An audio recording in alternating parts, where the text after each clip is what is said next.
Ya, kembali lagi kita akan membahas seorang bocah yang hilang secara misterius di Kabupaten Banggai Laut, Sulawesi Tengah, atau Sulteng ya, ditemukan dalam kondisi tewas ya. Sebelumnya ini beredar ya, Bunda Cayo ya, bahwasannya Ya, adanya aktivitas yang tidak biasa atau melibatkan unsur supranatural nih, di mana sang anak ini kabarnya berada di sebuah bangunan TK ya.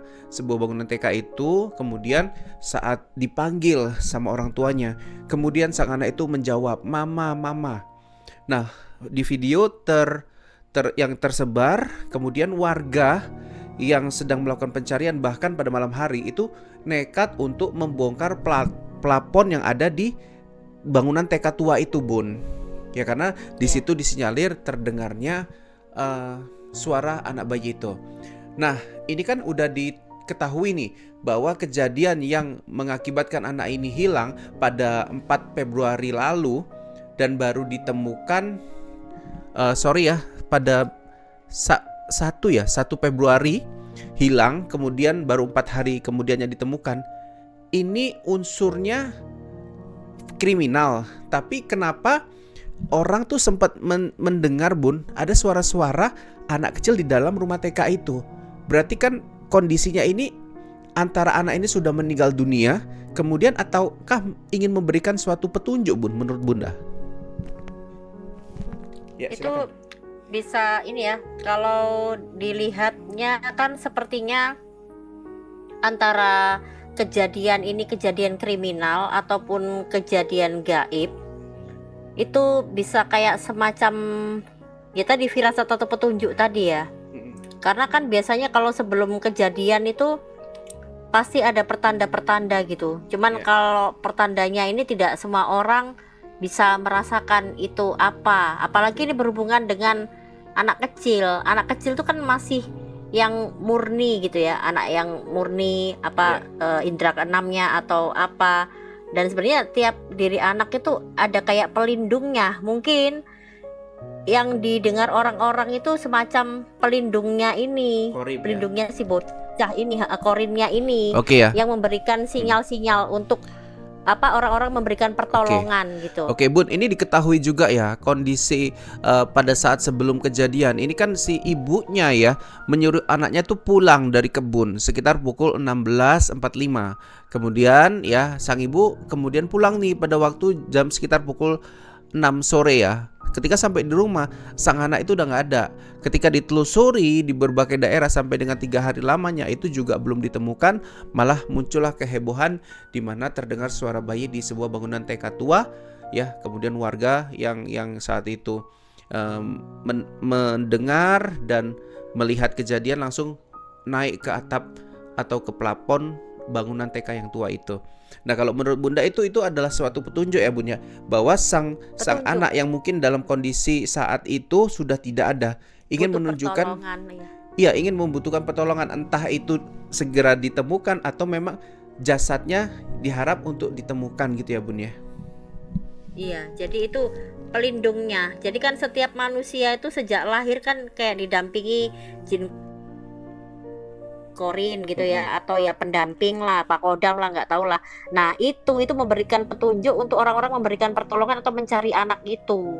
Karena Ya. kan namanya manusia itu semuanya pakai logika ya, logika. Kalau nggak ada bentuk fisiknya kan mencarinya itu meraba-raba. Ini karena kriminal apa karena di bawah makhluk gaib gitu kan. Namanya orang di kampung biasanya ya sudah melakukan kayak pukul-pukul alat dapur atau apa ya, macam-macam lah upaya untuk mengembalikan dari dunia gaib seperti itu. Tapi kan yang jelas dilihat aja keadaan terakhirnya seperti apa gitu loh, Oke, karena oke. di situ akan ketahuan Oke, Bun. gaibkah atau kriminal gitu. Oke, ini saya akan sedikit menerangkan ya. Mungkin ini salah satunya udah dilakukan sama penduduk atau keluarga yang menjadi korban ya.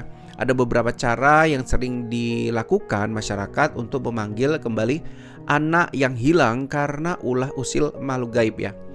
Yang pertama adalah memanggil nama anak dengan suara terbalik.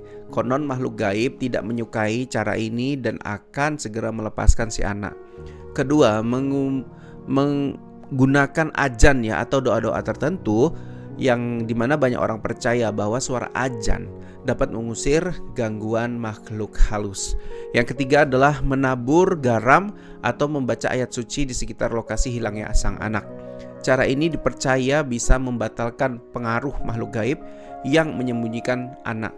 Yang keempat tadi seperti yang Bunda bilang ya, ada juga menggunakan alat-alat dapur dengan memukul-mukul. Ya niscaya sang anak akan dikembalikan ke alam nyata. Ya Bun ya. Gitu ya Bun ya. Iya, Ada betul. 4 ini kalau saya yang bacakan. Benar. Memang yang dilakukan kalau orang di pedesaan itu pasti semuanya dikait-kaitkan dengan mistis, mitos dan gaib-gaib dulu gitu loh, cara mereka memanggil anak yang hilang tadi. Cuman kan tetap kita harus lihat logikanya, kondisi terakhirnya dia tuh seperti apa, benarkah itu makhluk gaib atau bukan gitu. Oke. Bun, kalau di lokasi Bunda sendiri di Jawa Timur ya, pernah nggak ada pengalaman seorang anak ya atau remaja atau gimana ya, hilang secara misterius kemudian kembali, yang kemudian dia bilang saya linglung, nggak tahu apa-apa atau gimana Bun? Atau ada pengalaman Itu juga memang kalau ini di ada tindakan Jawa itu namanya digondol wewe gitu ya. Wewe gombel itu kan memang suka anak kecil gitu.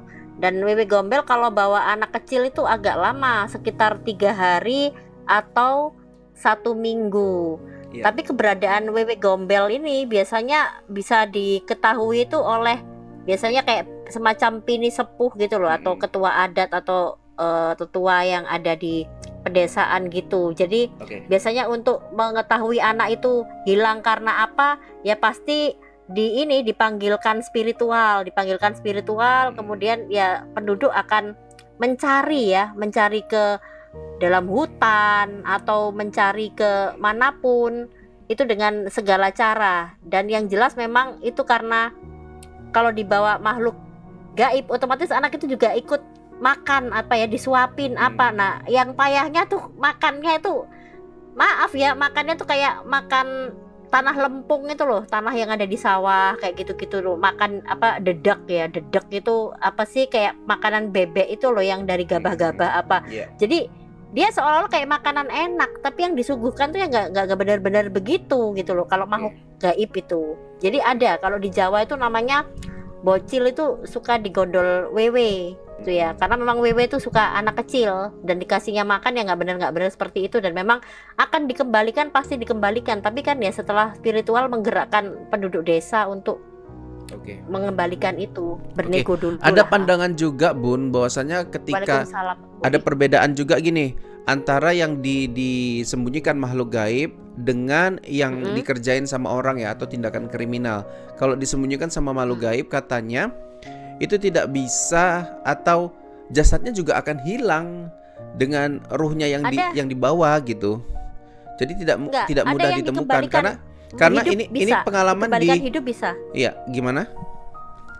Jadi ada yang nggak meninggal, dikembalikannya dalam keadaan masih bernyawa, cuman dia biasanya linglung gitu loh. Kalaupun ditanya ya baru beberapa hari baru bisa nyambung gitu, karena memang dibawa ke alam gaib itu, apalagi kan ini rata-rata yang dibawa ke alam gaib anak kecil tuh yang masih polos, yang masih suci murni gitu. Jadi ya dia merasa itu temen aja, yang bawa dia tuh temen. Kalau orang dewasa ngelihat ya serem lah, wewe itu kayak apa sih seremnya gitu. Tapi anak kecil ini merasa ya dibawa orang yang bidadari apa gitu. Oke Bun, kita mungkin sampai sini, kita lanjut di part berikutnya. Yang ternyata setelah dibongkar, ternyata ini bukan kerjaan makhluk gaib. Nanti kita lanjut di part berikutnya. Sampai sini dulu, wabillahi taufiq walhidayah. Assalamualaikum warahmatullahi wabarakatuh.